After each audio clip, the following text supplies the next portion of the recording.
Okay, so everybody, thank you for coming back to watching, obviously, the next step in this mini-series on finance. But listen, for anyone who hasn't watched the first one, which is really about awareness, I'm really asking you to watch that first, because that's going to really drive the reason why you need to start following some of these principles and some of the things we're going to get you to do right at the end of the mini-series too. Okay, so for those who did watch that, let's really get into this. Okay, principle number one, okay, I really want you to, this is going to drive home now, you got to get this. The world no longer just cares about your grades, but they really care about your financial IQ. Now, I want to ask you a couple of questions. If I want to start a business, what do I need? What if I want to buy a home? What do I need? Okay, maybe you've got your eyes on that car. What do you need? The truth is, you're going to either need a bank, an investor, and that bank or investor could be the bank of mom and dad or relatives or friends. Okay, now here's the question. You're about to buy your home, okay? Are you going to go in the bank and go, guess what, guys? I got a first-class degree in history. Can you now lend me $150,000 to buy my home? What do you think they're going to say? Crazy. Okay, so the truth is, okay, yes, you've got a good education, and that's got you so far, but what they really want to know is, can that guy pay my money back? And it's the same with your mom and dad. Yes, they love you, but if you go to mom, like, I really need a car for my career, can you lend me some money? Okay, and you go, Mom, you know, I've had good grades all the way through school. Mom's going to be like, okay, son, but the truth is you've never been any good with money, so my fear is I'm not going to get my money back, okay? So you can understand now, even mom is, yes, she likes your grades, but she's concerned about your financial IQ. So listen, this is the encouraging thing. Not all of us are going to do really well at school. The system's not set up that way, okay? So even if you haven't done well at school, you can still be financially secure, financially wealthy, as we said, financially rich, if that's what God obviously chooses for you. Now, I want to give you an example of this to really drive this home. Okay, I'm going to put a picture up here. What we've got is Richard Branson. Now, if you don't know the name Richard Branson, where you been? This guy's got Virgin trains, Virgin planes, Virgin coat, Virgin everything. Okay, self-made multi-billionaire. Even got his own island. I want that one day. All right? Now, understand this. The people lend him money all day. When he was setting up the banks, he had to lend huge amounts of finances to set up Virgin Money.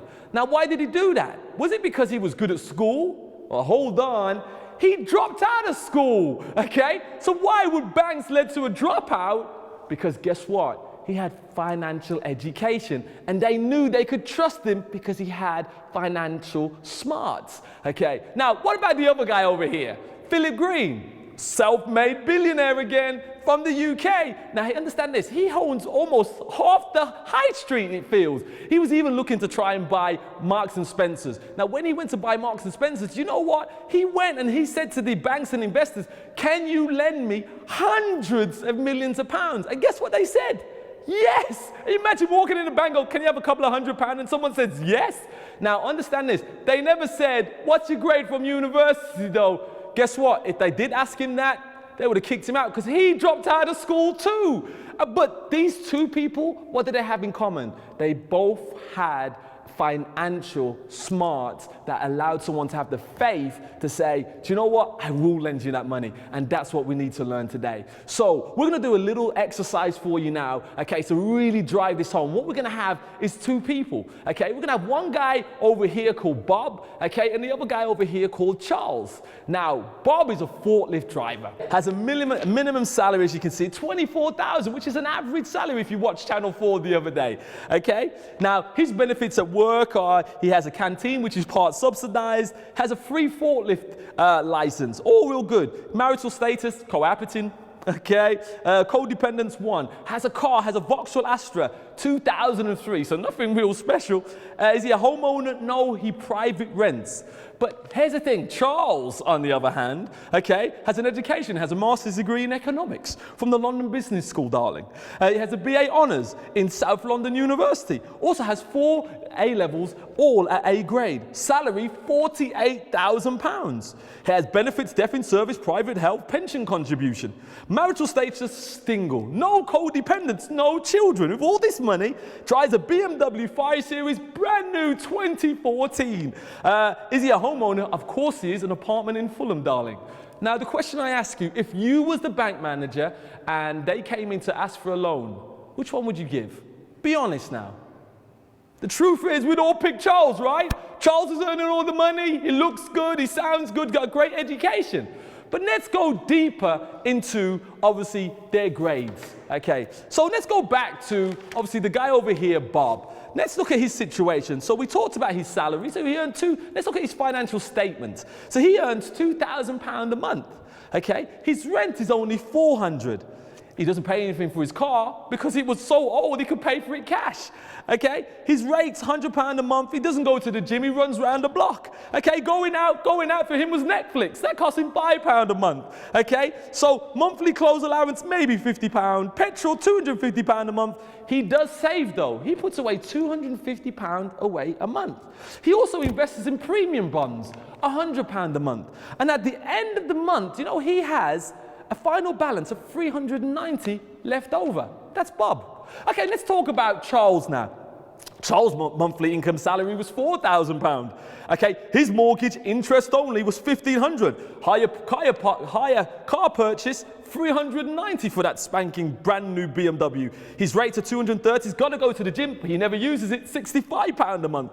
Food allowance because he's got to shop at Waitrose because it's got to fit the image. That's £600 a month.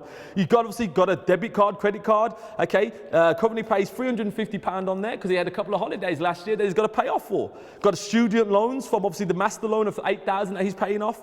Monthly charges. Okay, it's shopping because you've got to look the part, haven't you? £250 a month to get that shiny suit from Savile Row. It's got the full Sky package because you've got to want to watch football. Even though he has no time to watch a football, you've got to have it just in case. He's also got his train pass because he lives in London. Zone 1, 2, 3 and 5. You know how expensive that is.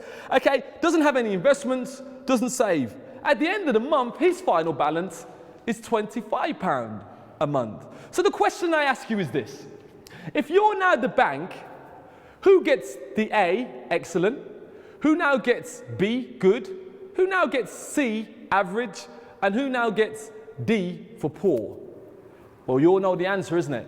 For all of you who picked Charles, you now understand you're very, very wrong. The person you'd actually lend the money to was the guy over here, Bob, who none of you guys like because he had only a small salary and was only a forklift driver, okay? The reason you'd lend to him, why? Because he was an investor who was putting money away, and at the end of it, he had disposable income and was saving.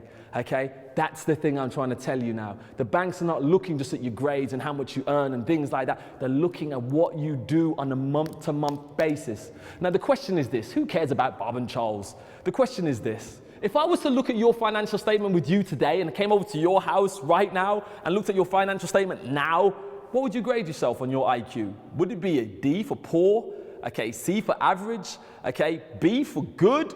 Or would it be like, yo, I'm giving myself an A for excellent on my IQ? Well, the truth is, it doesn't really matter where you are today, okay? It's about where we're going, okay? And obviously, our key thing is about increasing that financial IQ. Wherever you are today, whether you're excellent, you're good, you're bad, you're poor, you can always do better. And that's what we're gonna be doing in the next, obviously, videos within the series, the mini-series, to be able to give you even more knowledge and more principles and things that you need to do. Now, listen, join us next week. So we're gonna be talking about the second principle, which is, it's not about how much you earn, but it's about how much you keep. Did you hear that? Not about how much you earn. How great is that? But how much you keep. So thank you for joining us. But remember, go and do your statement today. Don't leave it. You need to do that before you get to the next video. So God bless you. Thank you for joining us.